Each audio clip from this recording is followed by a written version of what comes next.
Hey, what's up, everybody? This is Ross from Where Washington, and today I'm just going to be giving you guys some tips and tricks and pointers for packing on Poshmark. Me and my wife's closet is at Where Washington on Poshmark, so feel free to follow us. And we always follow people back and share back, so make sure you follow and share. So my wife and I have been doing Poshmark for over a year now, and we just kind of stumbled into it and started going. And we made some mistakes as we started, just like any new kind of business would do. So what I wanted to do is give you guys just a quick video on kind of the things we've learned and how we do things that we found work well for us. Again, some of these things may not work for you, some things you may not want to do, but this is just what we do that we found is the easiest and most successful thing that we do for our closet and for our business. So I'm going to start from the outside of the box to the inside of the box, just to kind of make things a little more sequential, just so everybody understands what we're doing. The first thing is boxes. All your boxes you can get from the U.S. Postal Service are free.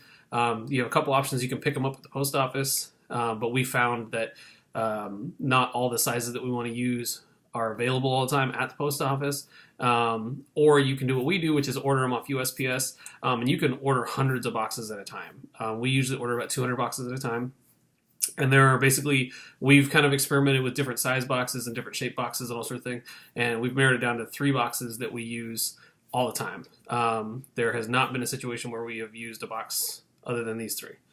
The first box I don't have right now because I actually ran out of them, and we live up in obviously in Washington, so we ordered some more boxes, but they haven't come in yet because of the snow.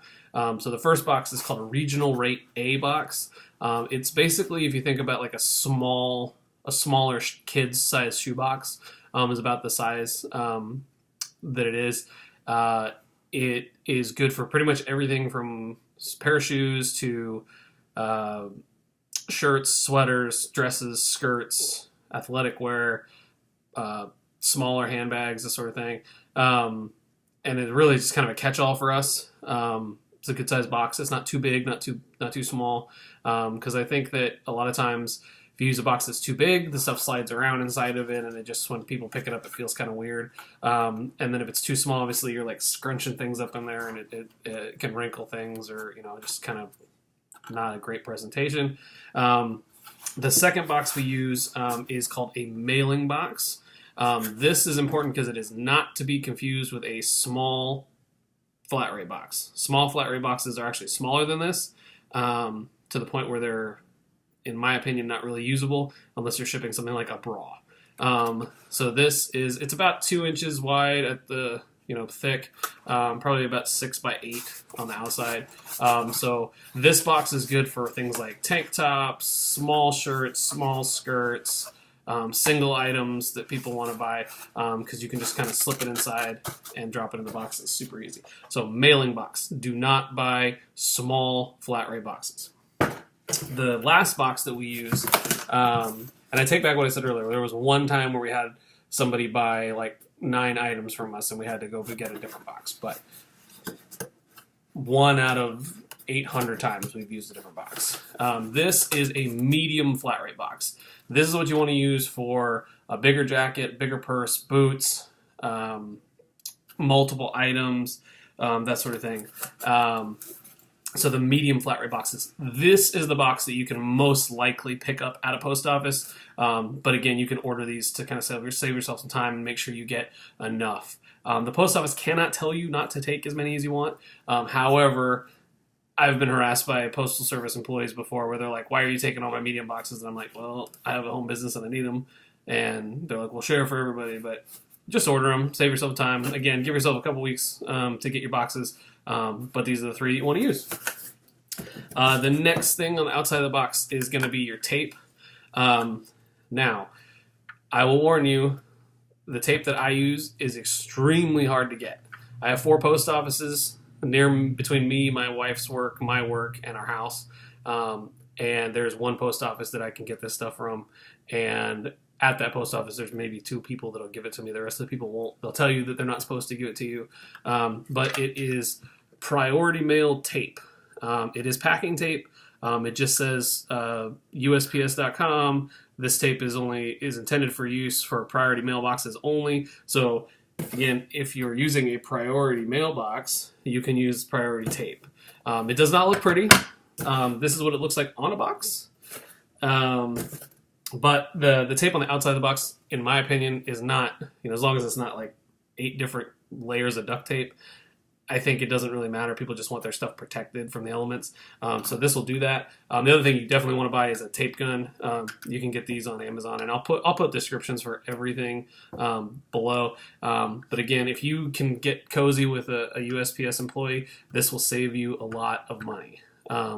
You can buy packing tape if you buy it like in bulk, you can buy like 6 or 12 rolls of it for like $15-20. But if you can get this for free, I mean, look how big that roll is. And that's about 2/3 left on that roll. We've used about 1/3 of this roll. So if you can get this stuff, go for it. Otherwise, just regular packing tape. Get it as cheap as you can without getting like really thin packing tape that's going to fall apart. That's kind of the main thing. The last item on the outside of the box is your shipping labels. I'm going to cover up this lady's address so we don't give away personal information. However, mine's on there too, but I don't really care. These we bought after about 6 months because we were just printing them out and folding the paper and then cellophane taping them over the top. It's not always 100% waterproof. They can get damaged. We had an item returned because the shipping label, fell apart. And it's just super time consuming, and the ink and paper is super expensive. So we started to do some research and found it's a Dynamo 4XL label writer. They cost about $150 on Amazon.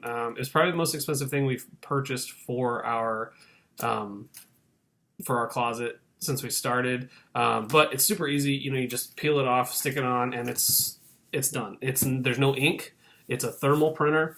You can buy we buy like, this is the size of the papers. There's 300 in there. So we bought 900 labels for $30. So they're like 3 cents a piece. It's, once you pay for the printer, it's super worth it.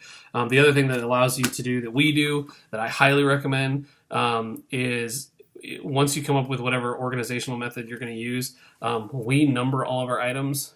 And so this is just a kind of a description of the item. And then we number them so that when we're looking through our storage space, we can find it quicker. And then you just peel and stick it on the box and you're good to go. So that's everything on the outside of the box.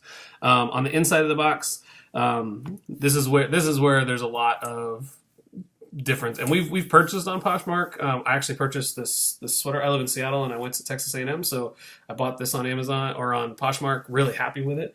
And so it's interesting when you see people, when you buy and you see people's boxes coming in, the way they do things versus how you do things. And you see other people on YouTube talk about using ribbon and tissue paper and all this other stuff.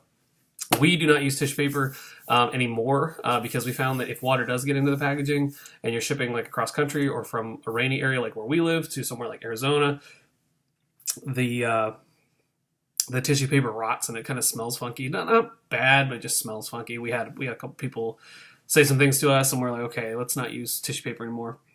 So we were looking for ways to kind of make our packaging look nice, because you want it to look nice, and people actually will go out of their way to thank you for having it look nice. So what we do is we buy decorative poly bags, and these are something these are a must. You have to buy poly bags. These are 10 by 13 is the size that we typically use.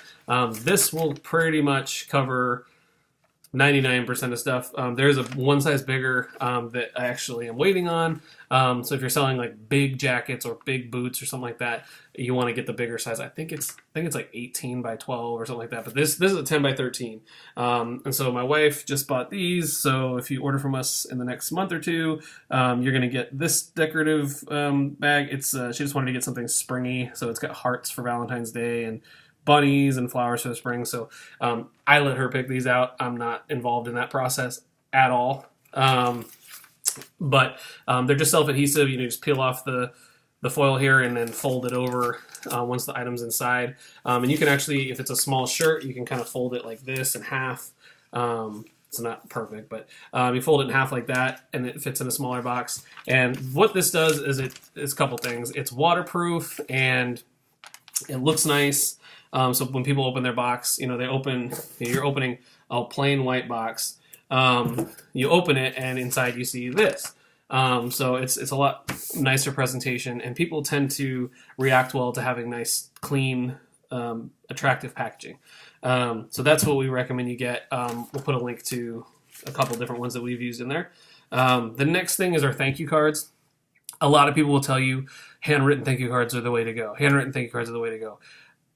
Yes, they are. But my wife and I are not mega stars on Poshmark, but we do sell enough to where handwritten cards really takes a lot of time. We have a 4-year-old, we have another child on the way, so we do this at night, and it's kind of when you have to take time to do things, it becomes kind of, you start to look at how much time you're spending on it, and what you're making on it. So we went to Vistaprint, and we have several other closets that we follow that have done this as well. I'll kind of put that up close. I don't know if it's blurry or not.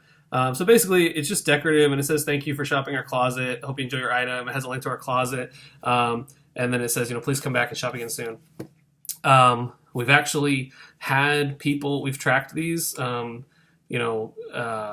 people have said, "Oh, my friend gave me your business card, and I bought from you." So it's a marketing tool, pretty effective, and you buy these on Vistaprint and you can make them whatever design you want. This is just what my wife did.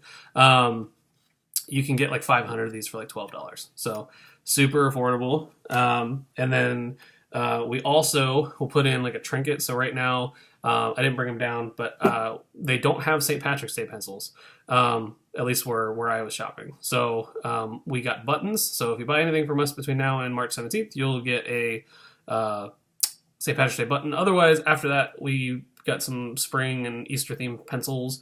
Hopefully we don't offend anybody with Easter pencils, but we just throw them in a box, and people are usually really receptive. They're like, "Oh, thanks, I got, it's just a pencil," but it's kind of nice to get something with your order. So that's what we do. And then the last thing you're going to want to do is buy these. These are extra large bread bags. They are 10 by 14 inches. They're clear. There's no adhesive on these, and they're just kind of clean. What we do is after we photograph and list an item, we will bag it, seal the bag with tape, and then put a label on it with the corresponding number to the item on it. Does a couple of things, helps us stay organized, and we can actually see through the bag. So when we're going to like quickly pick an item out, we can just grab it. Because people will ask questions like, "Hey, can you tell me what the fiber content is? Can you tell me, this or that, the other?" And, you have to reopen this. So these are super cheap. I think these are like $2 a box, and you get 100 of them. So definitely want to get yourself some bread bags to package up your item. And that is pretty much everything that is involved with packing an item for Poshmark.